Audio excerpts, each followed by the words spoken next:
Obboleessakiya waaqayyo gahaala hundumaa keessatti nama gargaara. Nuyi karaa toora miidiyaatiin kan sillee arginee yaadaa sagalee dhaggeeffannee haala keessa jirtu arginee ijoolleen immoo obbolaan keenya biyya bakkee keessa jiran hojii wangeelaa wajjin hojjennee waliin gooftaa waaqeffannoo buleewwan keenya waldaa tokkummaa ijoollee waaqayyoo ilmaanifaa kan jedhaman gartuudhaan gurmaa'anii isaan suni hojii wangeelaa akkasuma namoota rakkoo guddaa keessatti kan jiran deeggarsa godhu. Kanaaf isaan yaada kanas koomentiin godhanii miidiyaa irratti argu waan ta'eef karaa tajaajila wangeelaa sarara qilleensarraa jahataatiin deeggarsi isaanii yaadan suni akka sidaqqabuuf sana qabannee aniif obboleessi koo wangeelaa wajjin har'a gara keessan dhufne mee jalqabbiin dhukkuba kanaa maalirraa ka'eeti hamma immoo maalirra jirta ergammoo si jalqabeellee haalli kun erga si mul'ate hammami? Ulfaadha waaqayyo si eebbisu. Dhaloonni karaa miidiyaa kana nan fayyadamaa, feesbuuk kanallee tiiktookii kanallee nan fayyadama. Obboloonni baay'een na arganii na dubbisanii na jajjabeessanii turanii waaqni isaan eebbisu isinillee eebbifama. Ani tureera balaan kun erga na mudate amma waggaa 13 xumuree 14ffaa seenuttan jira. Waxabajjii kana 13 fixee 14ffaattan deemaa jira. Ani qaama guutuudha dura koo baraa deddeebiin hojii albuuda baasutti kan hojjechaa ture. Akka carraa lafti nurratti na deemu irratti cite. Namoonni na biraa yoo miidhaman illee immoo lubbuu na nafe. Dugdi koo waan na miidhameef mudhii koo gadi raawwatee du'aadha bakka. Biriin dugda koo waan citeefi jireenyi koo kana fakkaataa sagalee dhangaafan dubbadhu akka namaa yoo ta'e yoo harki namaa na garagarshee duwwaadha gargaaru kan hin danda'u. Waggaa 14ffaan kana cinaacha bitaa kana duwwaarra hin ciisu. Isa kanarra danda'ee hin ciisu. Halkan immoo namatu dugdatti na garagarshaa. Fincaan kollee kaatasarii kanaan kan nama fayyadamu. Tubboodhaan. Tubboo kana malee fincaan hin bahu. Waa hunda bakka mudhii koo gadi raawwateetuma du'aadha. Jireenya itti jiru kanuma yoo xiqqaate torbeetti immoo xeenaa xaabiyaatti deddeebi'ee madaanan eegsiisa. Kanuma bakka haalli inni keessa jiraadhu. Egaa waaqayyo gaariidha. Gooftaan waan hundumaa keessatti waan dhufe hundumaa keessatti nama gargaara. Inni hundumaa caalu waaqayyoon qabaachuudha. Waaqayyotu immoo namas namaa kenna. Nama waa'een waaqaa keessa isaa jirutu buleessa isaa rakkina keessa kan jiru dhiphina keessa kan jiru yaadachuu danda'a. Malee nama hundatu nama yaadata miti. Kun immoo dirqama lammummaati gara biraati. Dirqamni lammummaa nurra jira. Akkasumas sagalee waaqayyoo nama rakkina keessa jiru gargaaruun nurraa akka jiraatu dubbii waaqayyoon nu abbooma. Kanaaf namni akkaataa amantii isaatiin rakkataa gargaaruun qubsataa gargaaruun waan nurraa eegamu jaa ta'eef buleewwan kunis kana godhani waaqayyoo lafa jiranitti isaan haa eebbisu. Isis immoo egaa waaqayyoo ayyaana siif haa baay'isu. Waaqayyoo gaariidha. Naaf jabaadhu buleessa keenya waaqayyoo sii kadhannaa. Maallaqa buleewwan keenya qarshii 5,000 kan isaanii akka laatamu nu jedhani. Kunoo qarshii kana qabannee dhufne qarshii 15,000 kun 5,000 inni kun immoo 10,000 qarshii 15,000 gabaa tokko sii ta'uu danda'a. Qorichi bittaadhaa wanti baay'een akkasii. Kanaaf waaqayyo sii kadhannaa jabaadhu. Waan isin eebbisu eebbifamaadha. Anaa kun waan salphaa miti. Qarshii amma kana gahuuti. Ani nama qarshii 100 yookaan 200 illee dhabee gommaa kana ajaja malee ofirraa baasee saamuudhaan dhiqee ofitti deebisuun ture. Egaa kun anaaf waan baay'ee na gargaara. Waaqayyo gooftaan koo isin eebbisu. Eebbifama yeroo baay'ee wanni na gammachiisu jireenya kun namattis mijate namattis mijachuu baate yeroo gabaabduudha. Kunitti mijatee lafa kanarratti hin hafnu. Rakkina keessatti sin hafnu guyyaa tokko garuu as keessaa hin godaanna. Dhaloota akka kanaa waaqayyoon kennuu isaatti waaqayyoon nan galateeffadha. gooftaan isin eebbisu eebbifamaa jecha biraa waan hin jiru qabu ulfaadhaa isin eebbifamaa. Buloonni keenyas immoo biyya bakkee kan jirtan waldaa tokkummaa ijoollee ifaa keessatti waliin gurmaa'uudhaan namoota harka qalleeyyii miila kan hin qabne ijaan kan hin argine rakkoo adda addaa keessatti kufanii kan jiran deeggaraa kan jirtan hojii ergama wangeelaas akkasuma hojjetaa kan jirtan karaa tokkummaa jaalalaan jaahataa tajaajila wangeelaa sarara qilleensa irraatiin waaqayyo isin haa eebbisu jechuun barbaada. Iddoo jirtan maratti eebbifamaadha. Kunoo ergaa keessan immoo buleessa keenya biraan geenye jirra. Waaqayyo bara keessan akka hundi keessan jireenya keessan egeree keessan haa eebbisu. Eebbifamaa buleessa keenyaaf immoo waaqayyoon kadhadhaa. Gooftaan ammas ayyaana haa baay'isuu fi karaa barbaachisu hundumaan waaqayyo akka isa gargaaru namni lubbuun lafarra turuuf waan baay'ee nama barbaachisa. Naa isa kana jechuun barbaada. Eebbifamaa. Gooftaan isin eebbisu.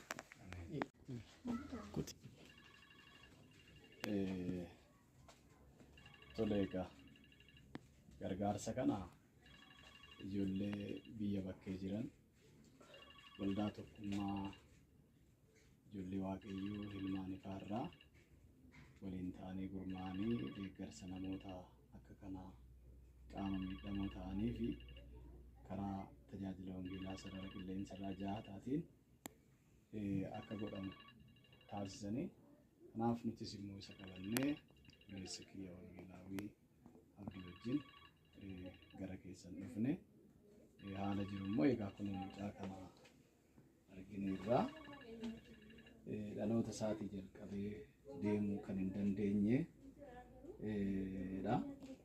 Sirumayyuu ofuma keessanii sochoosaa akka jirtan yaada keessan irraa dhageenyedha. Kanaaf deeggarsa qarshii 5,000 isiniif taasisanii jiru jechaadha.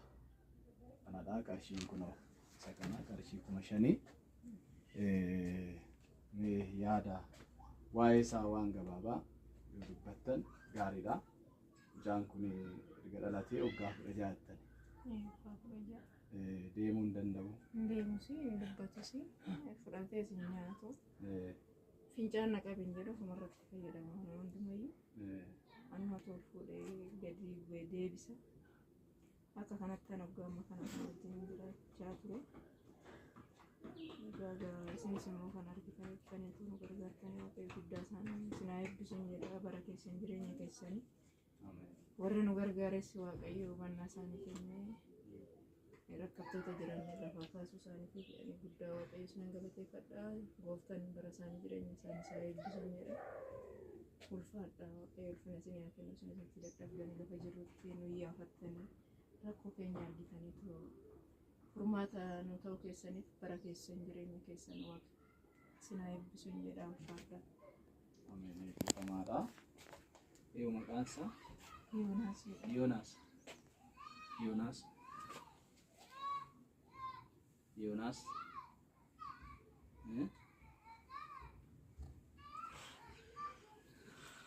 Waaqayyo mee kadhannoo fi yaa gooftaa waaqa hundumaa dandeessu galanni siif haa ta'u.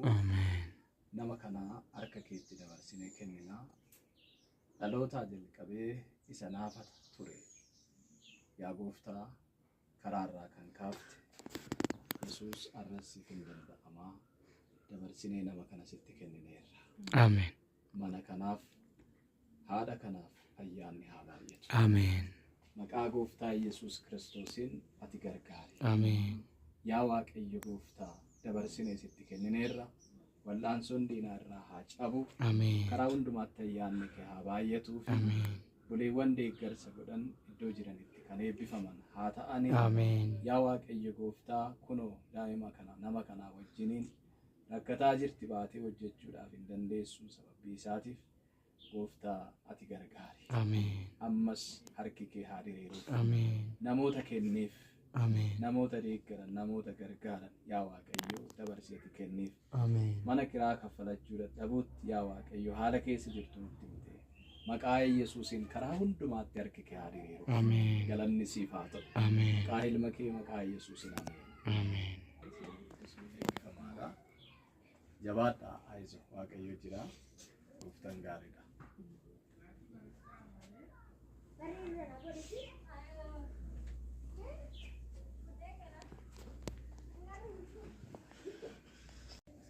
Wangeelaawwiin maallaqa itti fufee hin kenna.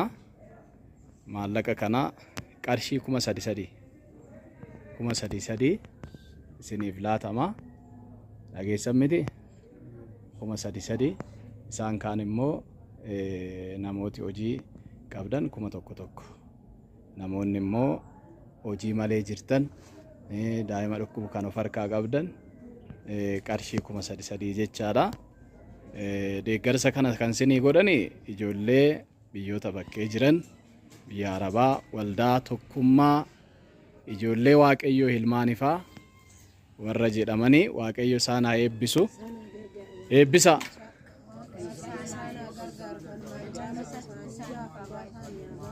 Gooftaan isin haa eebbisu isinis isaanis waaqayyo isaan haa eebbisu.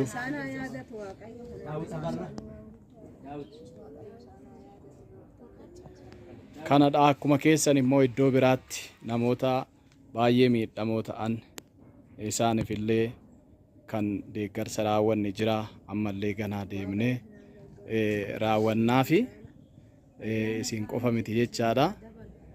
Eeyyee eebbifamaa.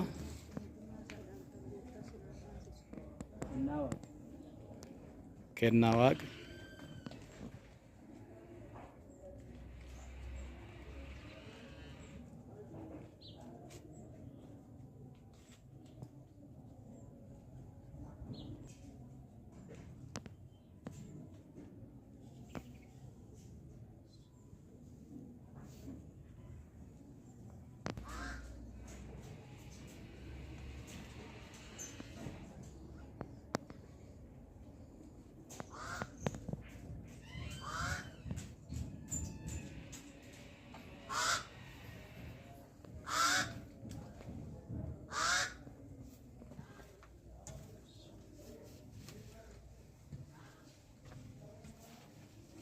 Abdi.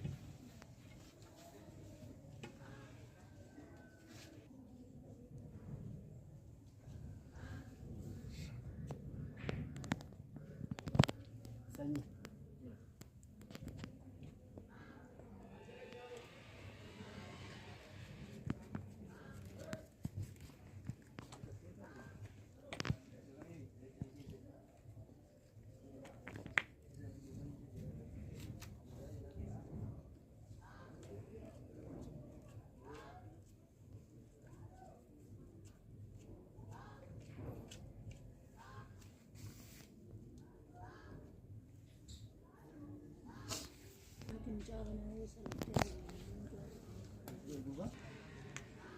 Ilaawodha.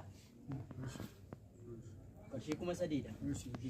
Sama galatooma fayyaa qaamni keessa maatiin keessaa kufuusin fitin qoreessin waraanee isaanis fayyaa ta'an biyya isaanii fayyaa xayyinaa isaanii akka harki isaanii dhabi alagaa fira isaanii akka harki isaanii gazzabaa ta'u kiisii isaanii guutu harki isaanii dhabi kiisii isaanii dhabi nama firaa godhu isin fayyaa ta'a walii walchee maatii keessa hojii nagaa ta'a fayyaa sinaa kennu rabbi sinaa kennu qaamarra oola.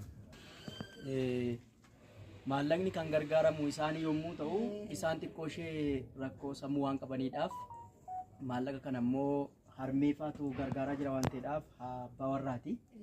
Kanaaf iyyuu isaanitti kennama harmeefaatti kennama kan gargaaramu garuu isaaniidha jechuudha. Qarshii 3,000.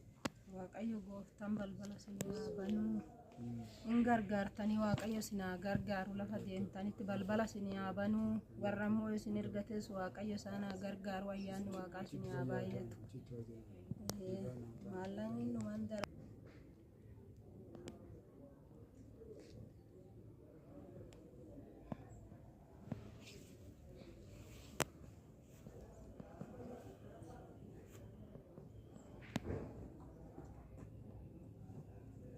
Nagaan siniif haa ta'u akkam jirtu. Baga nagaan dhuftanii odeessa kee Wangeelaawii Abdii wajjin gara kan dhufne tajaajila Wangeelaa sarara jaarraa karaa obboloota keenyaa biyya bakkee jiran waldaa tokkummaa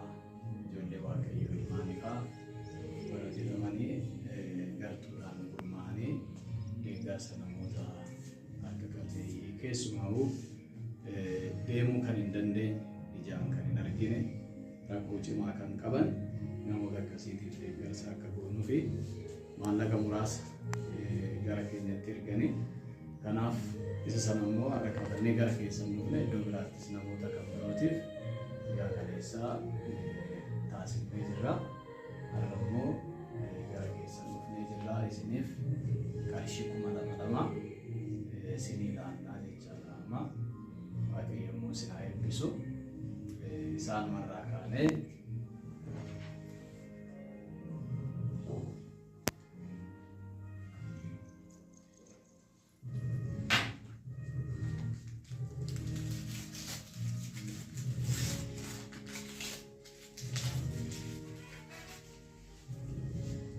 maqaan keessan eenyu?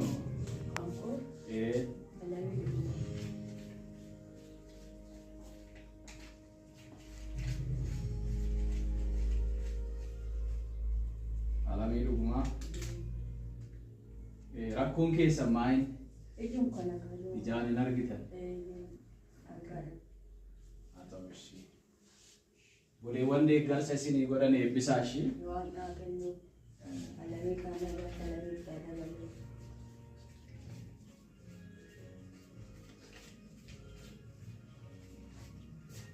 Maqaan kan kee ife kan kee rakkinni miilaa kiraan jedhaan kanatti deemtu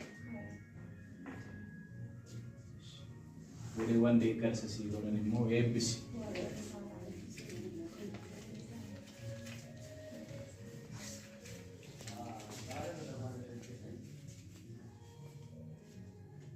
Maqaan keessan? Mallattoo alamu maanni kan keessa rakkatu?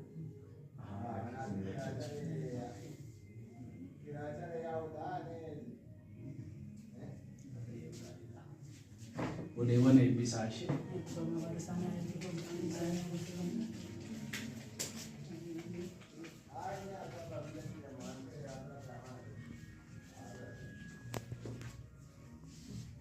Maqaa keessan? Maqaan koo Araarsaa. Araarsaa isinii rakkina miilaa?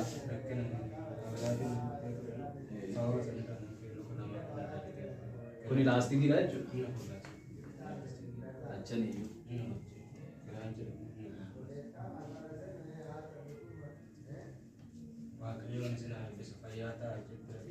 Obboleewwan biyya bakkeerra jiran deeggarsa kanas kan isinii godhani waaqayyo isaan haa eebbisu lafa jiranitti.